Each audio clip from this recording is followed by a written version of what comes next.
আমার বয়সটা তেমন একটা বেশি হয়নি। বয়সটা যখনই ১৫, আমি ক্লাস 8-এ পড়ি। তখনই আমার বাবা-মা বিয়ে দেওয়ার জন্য উঠে পড়ে লেগে যায়। বড়লোকের এক ছেলে পেয়েছিল। ছেলে থাকে বিদেশে।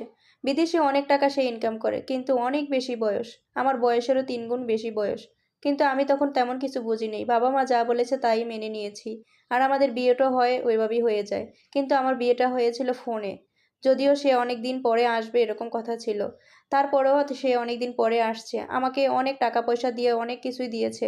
আমার কোনো কিছুরই এখন আর অভাব নেই। আমার টাকা পয়সারও অভাব নেই, আমার খানারও অভাব নেই, আমার কাপড়-চোপড়েরও কোনো অভাব নাই। আমি আমার মন মতো চলতে পারতাছি। কিন্তু আমার বয়সটা কম, আমি সেজন্য বুঝতে পারতাছি না আসলে আমার জীবনটার এখনো অনেক কিছু রয়ে গেছে। তো বাবা-মার ইচ্ছাতেই আমি যা করেছিলাম তাই সবাই মেনে নিয়েছে। তারপর এভাবেই কাটতে থাকলো আমার প্রায় ৩ বছর। ৩ বছরের মধ্যে আমার স্বামী বিদেশী রয়ে গেল, আমি আমার বাংলাদেশী রয়ে গেলাম। কিন্তু সে এখনো আর আসতে পারল না। এদিকে আমিও একটু বড় হতে যাচ্ছি। আমারও একটা পছন্দ অপছন্দের ব্যাপার আছে। ছোটবেলায় তখন আমি বুঝতে পারিনি আমি কি করেছিলাম। কিন্তু আমিও এখন কাউকে পছন্দ করে ফেলেছি। আমি যে বিয়ে করেছি, আমার যে একটা স্বামী আছে সেটা আমার মাথায় নেই। কারণ হলো আমার তখন বয়স কম ছিল। আমি ওই বিয়েটাকে মনে হয় বিয়েই মনে করতাম না। যে যদিও হয়েছে এটা ফোনের বিয়ে। ফোনে বিয়ে করা আর সরাসরি বিয়ে করার মধ্যে অনেক তফাৎ আছে।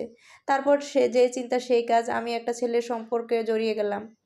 সে ছেলের সাথে সম্পর্কে প্রায় ২ থেকে ৩ বছর হয়ে গেল সম্পর্ক। এদিকে আমার স্বামী বিদেশী রয়ে গেছে। তার সাথে আমি এমনভাবে গভীরভাবে জড়িয়ে গেলাম, তাকে ছাড়া কোনো কিছুই আমার ভালো লাগে না। আমি তাকে ছাড়া কোনো কিছুই বিশ্বাস করতে পারি না। আমি আমার সেই স্বামীকেই ছাড়বো কি না কি করব, নাকি আমার এই বয়ফ্রেন্ডকে নিয়ে থাকবো, আমি কোনোভাবেই মানতে পারছিলাম না। এভাবেই আমার দিনগুলো কাটতে যাচ্ছিল। কোনোভাবেই কোনোটাই আমি খুঁজে পাচ্ছিলাম না। এদিকে সাহসও পাচ্ছি না সবাইকে বলার জন্য। আমাকে এখন আর কি করা উচিত? কিন্তু আমার যার সাথে সম্পর্ক সে আমাকে অনেকভাবে বুঝিয়েছে, "তুমি আমাকে পেতে চাইলে তোমার স্বামীকে ছাড়তে হবে আগে। তারপর তুমি আমার কাছে আসবে।" এদিকে আমি সেই সাহসটাও পাচ্ছি না। আমি কি করব? আমি বারবার চাচ্ছি আমি আমার বয়ফ্রেন্ডের সাথে চলে গিয়ে আমরা একা দুজনে বিয়ে করে ফেলি। কিন্তু আমি না হয় ছোট বোকা মানুষ, আমার বয়ফ্রেন্ড তো আর এত বোকা না। সে ঠিকই বুঝতে পারতেছে যে আমি যদি এই মেয়েকে নিয়ে আসি তাহলে বড় বিপদ হবে। আমাকে সে বারবার বুঝিয়েছে, "তুমি তোমার স্বামীকে আগে ছাড়ো, তারপর আমি তোমাকে বিয়ে করব, নিয়ে আসবো।" কিন্তু আমি বুঝতেছিলাম না। আমি বারবার চাচ্ছি আমি একাই চলে যাই, নিয়ে বিয়ে করে আসি। তো নিয়তির কি খেলা, এভাবে আর হলো না। আমিও সাহস করতে পারলাম না তেমন কিছুই। আমার যেই স্বামীর সাথে বিয়ে হয়েছিল তার সাথেই পরে আবার আমার বিয়ে হয়। কারণ আগের বিয়েটা ছিল ফোনের বিয়ে। এজন্য সামনাসামনি আমাদের আবার বিয়ে হয়। তো যাই হোক, এই স্বামীর সাথেই আমার বিয়ে হয়ে গেল। কিন্তু আমার যার সাথে সম্পর্ক ছিল সে আজও পর্যন্ত বিয়ে করেনি।